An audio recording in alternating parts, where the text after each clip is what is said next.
Asante sana msikilizaji wa AWR Tanzania kwa kuendelea kufuatana pamoja nasi, na umewadia tena wasaa kwenda kubarikiwa na kipindi cha Ijue Kweli, kipindi ambacho kinaletwa kwako na watumishi wa Mungu. Kwa wewe ambaye msikilizaji unatupata kwa masafa ya 94.7 Bariadi, bila kusahau Mtwara 98.9, Moshi huko 93.1, Liwale 91.1, sambamba nikirejea Babati 97.1. Endelea kubarikiwa na wasaa huu. Basi mwalike ndugu, jamaa, marafiki ili tuweze kupata mibaraka hii kwa pamoja popote ulipo, na Bwana azidi kuwa pamoja nawe. Ninayekukaribisha katika wasaa wa kipindi hiki mimi ni Lea Thomas. Endelea kubarikiwa popote ulipo, na Bwana akazidi kuwa pamoja nawe unapoendelea kubarikiwa na neno hili. Karibuni sana watumishi wa Mungu. Penzi msikilizaji wa AWR Tanzania, ni kukaribishe katika kipindi hiki cha Ijue Kweli. Kipindi hiki leo kinakuja kwenu kwa kudhaminiwa na wainjilisti wa vitabu kanda ya Kinondoni, na mtumishi wa Mungu mwinjilisti Michael Joseph Daho atakuwa na somo zuri kwa siku ya leo. Hivyo niwakaribishe katika somo la leo ambalo linahusiana na Sabato takatifu. Basi tuombe tunapoenda kuanza somo hili. Baba yetu wa mbinguni, tunakushukuru sana siku ya leo tena katika kipindi hiki cha Ijue Kweli. Ijue Kweli, leo tutajifunza juu ya Sabato. Ninakusihi Mfalme wa amani, utusaidie, utuwezeshe tuelewe vema kwa mujibu wa neno lako takatifu. Kaa nasi, tuongoze na kutulinda, kwa jina la Yesu Kristo tunaomba na kuamini. Amen. Karibu sana msikilizaji wa AWR popote pale ulipo, tuweze kujifunza katika kipindi hichi cha leo cha Ijue Kweli. Leo tunajifunza somo linalosema Sabato. Watu wanauliza, Sabato ni nini? Sabato iko mpaka lini? Sabato inaishia wapi? Sabato imeanzia wapi? Nani muasisi wa Sabato? Haya ni maswali ambayo watu wengi wanayo katika fahamu zao, na wakati mwingine inawezekana wamehalifu Sabato hata pasipo kujua, kwa sababu tu ya kukosa kwao majibu. Leo ninakuja na majibu kwa mjibu wa maandiko juu ya Sabato. Kwa hiyo kama ulikuwa ukihalifu kwa makosa, basi leo jaribu kuanza kufanya maisha yako kuwa mapya katika kutunza siku hii ya Bwana takatifu. Na katika mwanzo wa somo hili leo nitangulia kusema ya kwamba ibada ya kweli ni kwa Mungu muumbaji. Ili uwe Mungu lazima uwe na sifa ya uumbaji. Na ikiwa unamwabudu asiye muumbaji, ujue umepeleka ibada mahala ambapo sio. Na hiki ni kielelezo kwetu. Tangu Mungu alipoumba, alituwekea Sabato hii ili iwe kielelezo ya kwamba tusije tukadanganyika, ya kwamba sijui tuliibuka, sijui tulitokana na wanyama, sijui ilikuaje. Kwa hiyo neno la Mungu leo liko wazi katika kuijua kweli kwa kipindi hiki, kutambua kwa uwazi zaidi wapi Sabato lianzia, nani amekuwa kielelezo kwetu, na hatimaye mwisho wake ni upi. Kwa hiyo kwa kwanza somo letu la leo, tufungue kitabu cha Mwanzo sura ya 2. Mwanzo sura ya 2 mstari wa 1 mpaka wa 4. Neno la Mungu linasema, basi mbingu na nchi zikamalizika na jeshi lake lote, na siku ya 7 Mungu alimaliza kazi yake yote aliyoifanya. Akastarehe siku ya 7, akaacha kufanya kazi yake yote aliyoifanya. Mungu akaibariki siku ya 7, akaitakasa, kwa sababu katika siku hiyo Mungu alistarehe, akaacha kufanya kazi yake yote aliyoiumba na kuifanya. Hivyo ndivyo vizazi vya mbingu na nchi zilipoumbwa siku ile Bwana Mungu alipoziumba mbingu na nchi. Wapenzi wasikilizaji wa AWR, tunaona katika mwanzo kabisa wa Biblia, ukisoma kitabu cha Mwanzo sura ya 1, unakutana na mfululizo wa ratiba ya uumbaji. kwamba siku ya kwanza Mungu aliumba nini, siku ya pili aliumba nini, hata siku ya sita aliumba nini. Linapoanza fungu sura hii ya pili ya Mwanzo, linaanza kwa kusema kazi ambayo Bwana alifanya ya uumbaji imekamilika. Na ili ikumbukwe hivyo kwamba tangu mwanzo Mungu aliumba, basi Mungu akaifanya siku ya saba kuwa Sabato. Sabato ili iwe kielelezo. Tunapokuwa tukipumzika siku ya Sabato, tunapokuwa tukikumbuka Sabato, tunapokuwa tunaitunza Sabato, tunakuwa tunakumbuka ya kwamba yupo aliyeumba mbingu na nchi kwa siku 6. Bwana Yesu asifiwe sana. Kwa hiyo leo hii unapoikumbuka Sabato, unakumbuka namna hata wewe ulivyotokana, kwamba nilitokana kwa kuumbwa na Mungu mwenyewe, ambaye katika yeye ndiye mwenye hati miliki ya mimi ni mhofu nani. Katika siku hiyo ya Sabato, siku ya saba, Mungu amefanya mambo makubwa matatu. Jambo la kwanza, akastarehe. Jambo la kwanza, akastarehe. Na alivyostarehe, akaibarikia, lakini akaitakasa.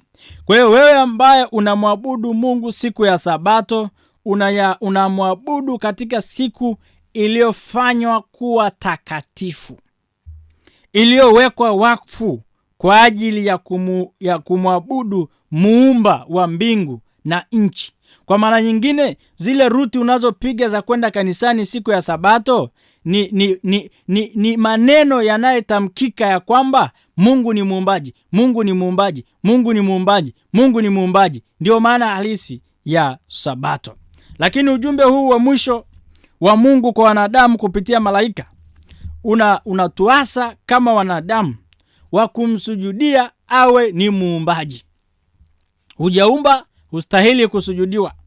Ukisoma katika kitabu cha Ufunuo sura ya 14 mstari wa 6 hadi wa 7, neno la Mungu linasema, kisha nikaona malaika mwingine akiruka katikati ya mbingu, mwenye injili ya milele, awahubiri hao wakaao juu ya nchi, na kila taifa na kabila na lugha na jamaa.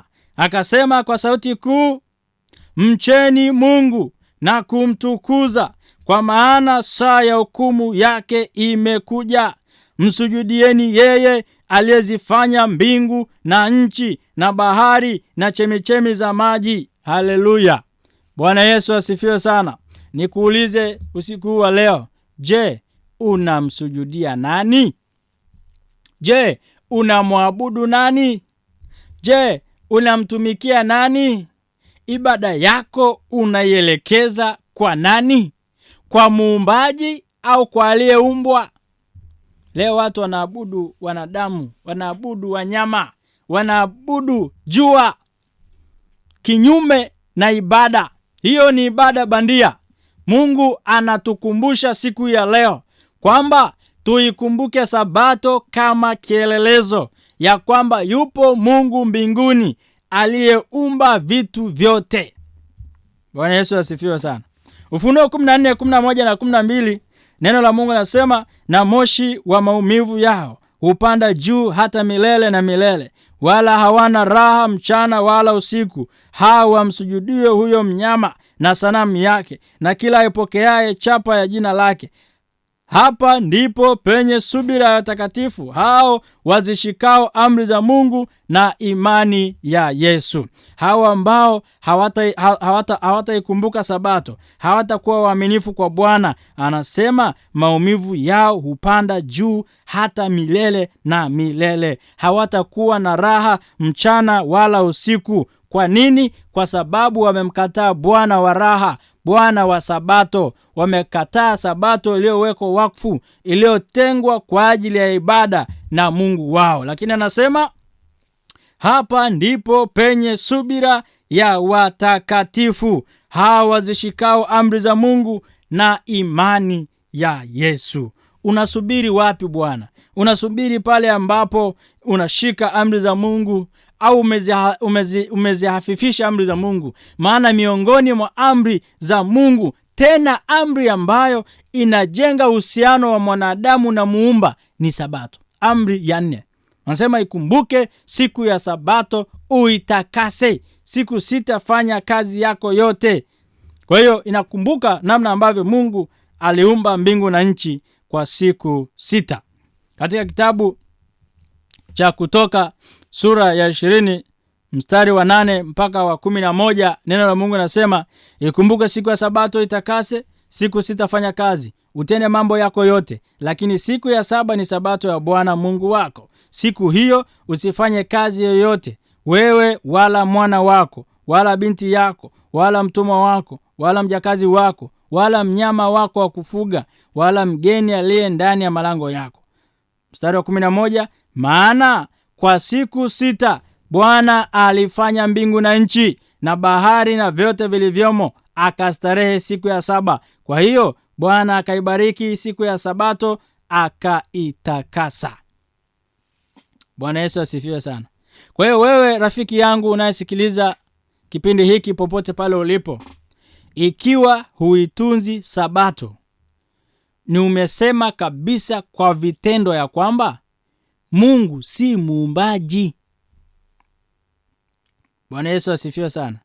Narudia tena kusema, ikiwa huitunzi Sabato, ikiwa umwabudu Mungu siku ya Sabato, ni ishara ya wazi ya kwamba unakubaliana na wale ambao wanasema viumbe vinavyoonekana pamoja na wanadamu wametokea tu, sio mpangilio, hawakuumbwa na Mungu, hakuna anayeitwa Mungu, maana Mungu ni muumbaji.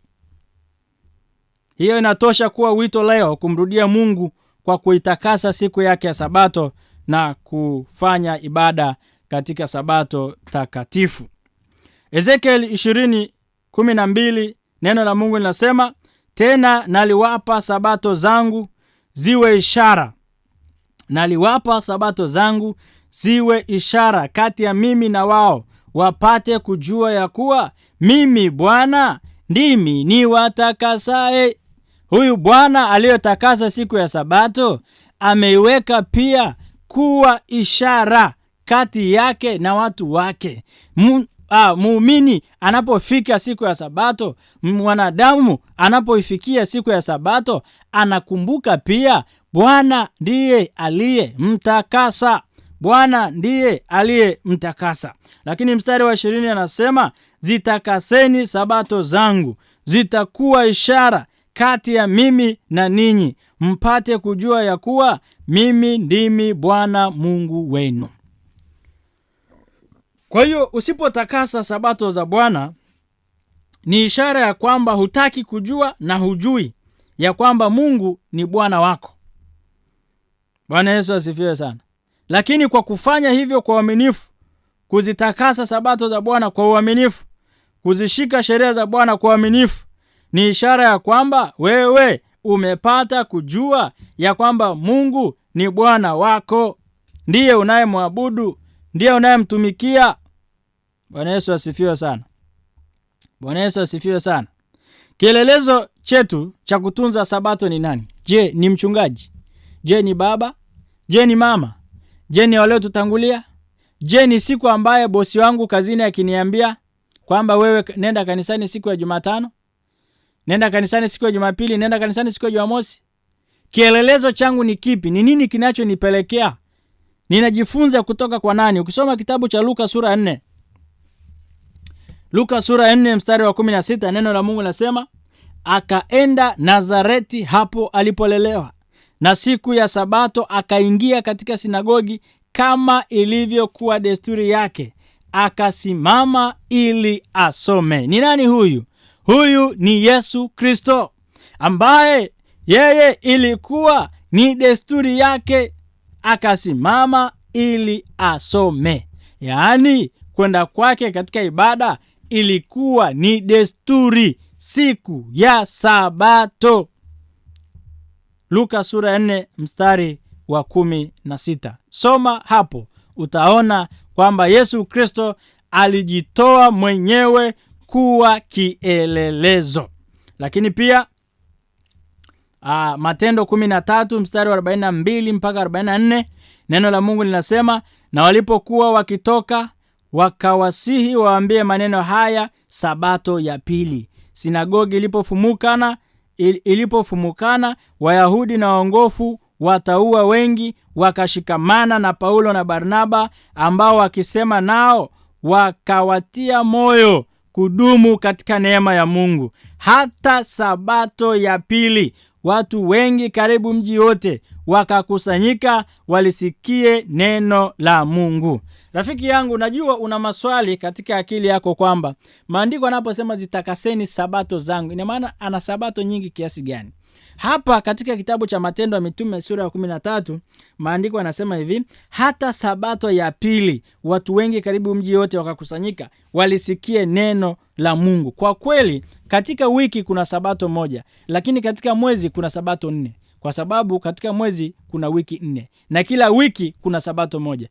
Kwa hiyo huwezi kusema sabato ya kwanza ya mwezi naweza nikaitunza alafu sabato ya pili ya mwezi nisiitunze. Maandiko yanasema mwanzo mpaka mwisho. Kama kwa mwaka kuna sabato 52, ni sabato 52 unapaswa kuzitakasa zote.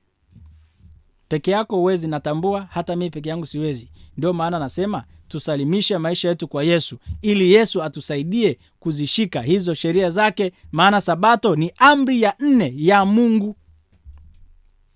Bwana Yesu asifiwe sana. Lakini Matendo 16 pia mstari wa 13 mpaka 15, neno la Mungu linasema, hata siku ya sabato tukatoka nje ya lango tukaenda kando ya mto, ambapo tukadhani ya kuwa pana mahali pa kusali. Tukaketi tukasema na wanawake waliokutana pale. Mwanamke mmoja jina lake Lidia, mwenye kuuza rangi ya zambarau, mwenyeji wa Tiatira, mcha Mungu, akatusikiliza, ambaye moyo wake ulifunguliwa na Bwana ayatunze maneno yaliyonenwa na Paulo. Hata alipokwisha kubatizwa yeye na nyumba yake, akatusihi akisema, kama mmeniona kuwa mwaminifu kwa Bwana, ingieni nyumbani mwangu mkakae. Akatushurutisha. Hii ni tukio lililotokea siku ya sabato, ambapo mitume walikusanyika, walitafuta eneo ili waweze kufanya ibada yao siku ya sabato. Lakini katika kukusanyika kwao walikusanyika pia wanawake wengine. Miongoni mwa wanawake waliojikusanya hapo alikuwepo Lidia ambaye kazi yake kubwa ilikuwa ni kuuza rangi.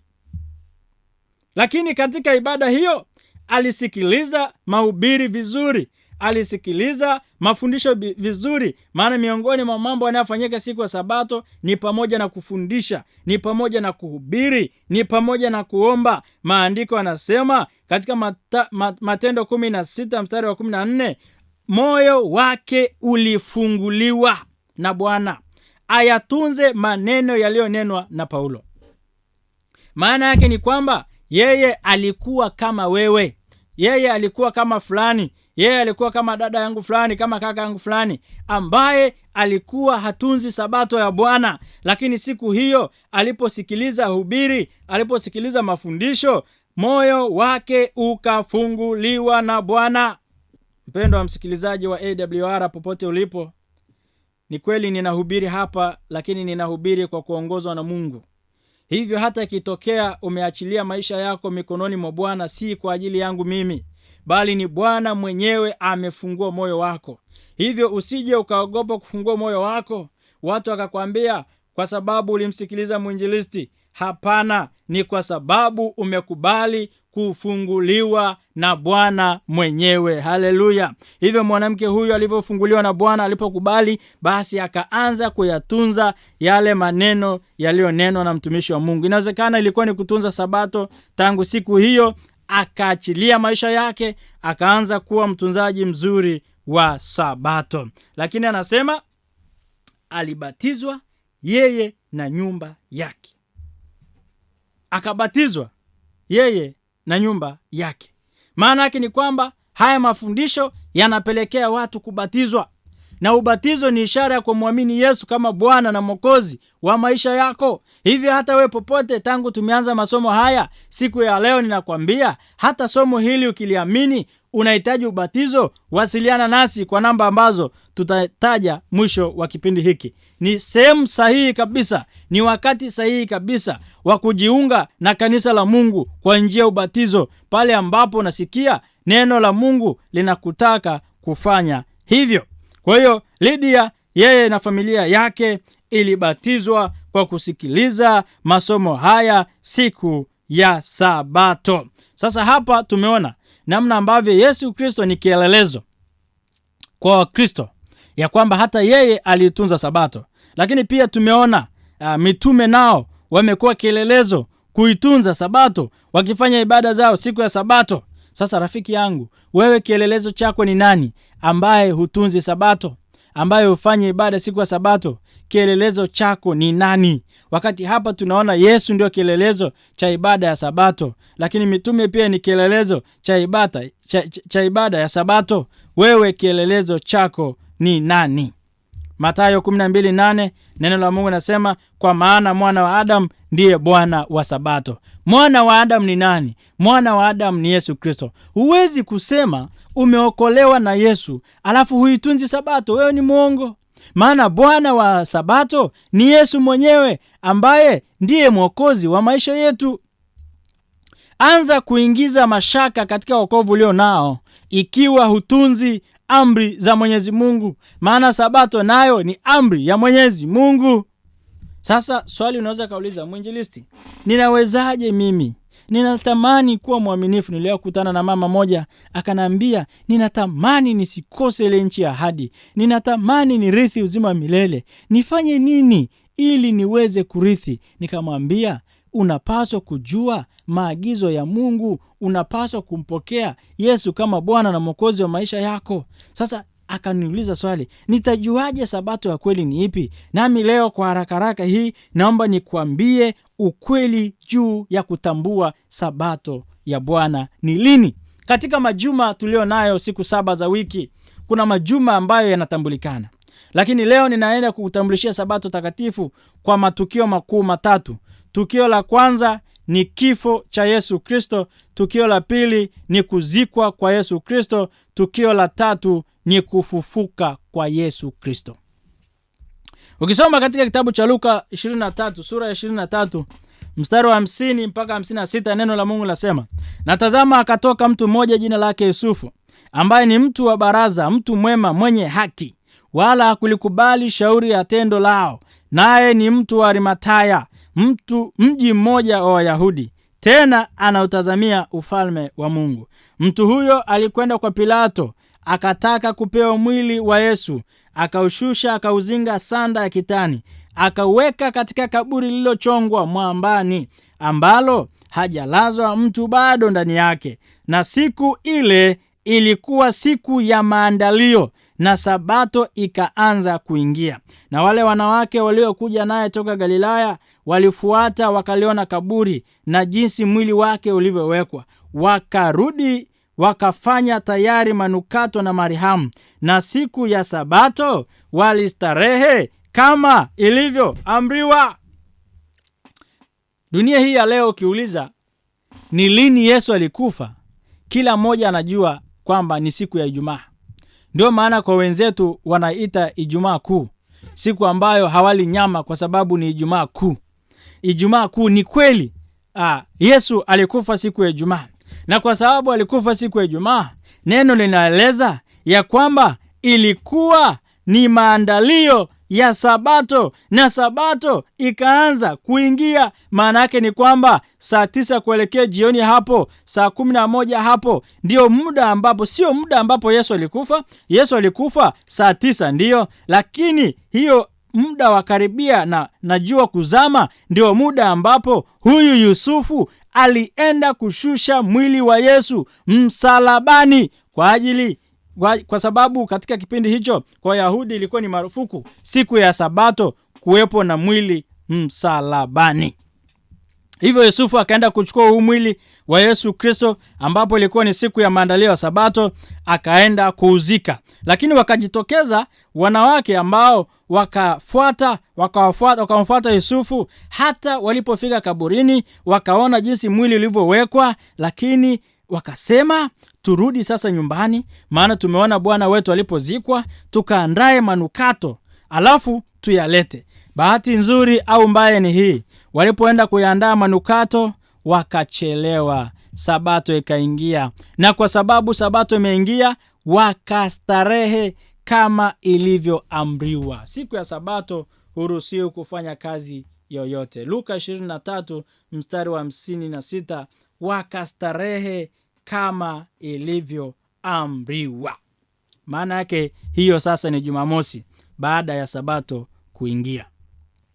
Luka 24 mstari wa 1 mpaka wa 5, neno la Mungu linasema, hata siku ya kwanza ya juma ilipoanza kupambazuka, walikwenda kaburini wakieleta manukato walioweka tayari. Wakalikuta lile jiwe limeviringishwa mbali na kaburi, wakaingia wasione mwili wa Bwana Yesu. Ikawa walipokuwa wakifadhaika kwa ajili ya neno hili, tazama, watu wawili walisimama karibu nao, wamevaa nguo za kumetameta. Nao walipoingiwa na hofu na kuinama kifudifudi hata nchi, hao waliwaambia, kwa nini mnamtafuta aliye hai katika wafu?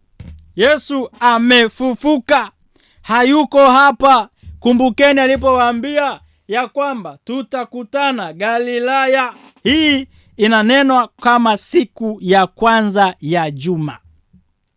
Hawa wanawake wameenda kaburini kupeleka yale manukato waliotengeneza siku ya maandalio ya Sabato. Kwa hiyo siku ya Sabato wamepumzika wakiwa tayari wana manukato walioyaandaa kwenda kupaka mwili wa Yesu. Hivyo siku ya kwanza, yani Jumapili asubuhi na mapema, wanaenda kaburini kuupaka mwili, wanakuta mwili wa Yesu haupo. Ndiyo maana ninakuuliza, angalia hii Pasaka inayosherekewa ya kufufuka kwa Yesu, tangu miaka yote ni Jumapili. Haijawahi kukua siku tofauti na Jumapili. Tarehe inaweza kubadilika ndio, lakini siku inabaki kuwa Jumapili. Kwa nini? Ndiyo siku ambayo Yesu alifufuka. Kwa maana hiyo, watu kwa kuona uzito wa jambo hilo la ukombozi, wakahamisha Sabato kutoka Jumamosi kuja Jumapili. Hilo sio agizo la Mungu, ni maagizo ya wanadamu. Ni namna ambavyo wanadamu wameona inafaa, lakini Mungu anasema ibada ni kwa ajili ya Mungu Muumbaji. Sasa nikuulize, ikiwa unaweza ukahamisha utukufu kwa sababu ya kufufuka, ukaacha sababu ya uumbaji, hivi kweli unaweza ukaokolewa wewe usiyeumbwa? Huko ni kuafifisha kazi ya uumbaji. Maana Sabato inabeba vyote hivyo. Inabeba uumbaji, lakini pia inabeba ukombozi. Kwa hiyo mpendwa msikilizaji, hivyo ndivyo ilivyokuwa. Siku ya kwanza ya juma ni Jumapili ambapo Yesu alifufuka, ndio. Wakati huo jana yake ambapo ni Jumamosi ndio Sabato. Kwa hiyo tangu leo ukitaka kutunza Sabato takatifu ni Jumamosi kwa mjibu wa maandiko. Waebrania 13:8 anasema Yesu Kristo ni yeye yule jana, leo na hata milele. Yesu Kristo hajaanzia alipofufuka. Yesu Kristo hajaanzia alipozaliwa. Yesu Kristo alikuwepo tangu mbinguni. Kwa hiyo kufufuka kwake hakuwezi kukabadilisha ibada kutoka kuumbaji hata ukombozi. Mwanzo mwisho, Yesu Kristo ni yule jana, leo na hata milele. Unaweza kuuliza swali la uchokozi, hivi mwinjilisti, hii Sabato kweli haina mwisho? Haitafika ikafikia mwisho? Isaya 66:22-23 nasema, kama vile mbingu mpya na nchi mpya nitakazofanya zitakavyokaa mbele zangu, asema Bwana, ndivyo uzao wenu na jina lenu litakavyokaa. Na itakuwa mwezi mpya hata mwezi mpya, na Sabato hata Sabato. Wanadamu wote watakuja kuabudu mbele zangu, asema Bwana. Kwa hiyo Sabato ni pumziko, tutapumzika milele kama ilivyokuwa kwa Adamu na Hawa walipopatiwa pale Eden. Baada tu ya uumbaji na viumbe vya mwisho kuumbwa ni wanadamu, wakapatiwa pumziko la Sabato, kwamba watapumzika milele. Kwa hiyo sabato hainaga mwisho, ni kupumzika, ni full kupumzika mwanzo hata mwisho. Katika wiki kuna siku moja ya kupumzika ambapo ni sabato takatifu. Rafiki yangu popote ulipo, ninakupendekezea hili: ikubali sabato takatifu ya Bwana kama siku iliyofanywa takatifu kwa ajili ya ibada, nawe utaokolewa. Ikiwa ni nia yako ya kusema, Bwana, sikujua hili, leo nimetambua, natoa maisha yangu kwako ili niweze kuwa mkamilifu kwako, kwa nguvu zako kuziishi sheria zako, funga macho popote ulipo tuweze kuomba. Asante Mungu wetu mwema, umekuwa pamoja nasi katika somo la leo. Jina lako lizidi kutukuzwa kwa kuwa umetupenda upeo. Umetupatia sabato kama kielelezo ya kwamba wewe umetuumba hatu kutokana na kitu kingine chochote isipokuwa ni kazi ya mikono yako. Endelea kuandika sheria hii katika miimo ya mioyo yetu ili tuendelee kukumbuka na kutunza daima. Bariki msikilizaji popote pale atakapofanya maamuzi yake ya kukubali wewe kama Bwana na Mwokozi wa maisha yake. Kwa jina la Yesu Kristo naomba na kuamini. Amen. Penzi msikilizaji wa AWR popote pale ulipo, endelea kufuatilia vipindi hivi nawe utazidi kubarikiwa. Kwa maswali, kwa ushauri, kwa maombi, endelea kutuma ujumbe wako, kupiga simu kupitia namba 0759533933. Mungu akubariki sana. Endelea kubarikiwa na AWR Tanzania, sauti ya matumaini.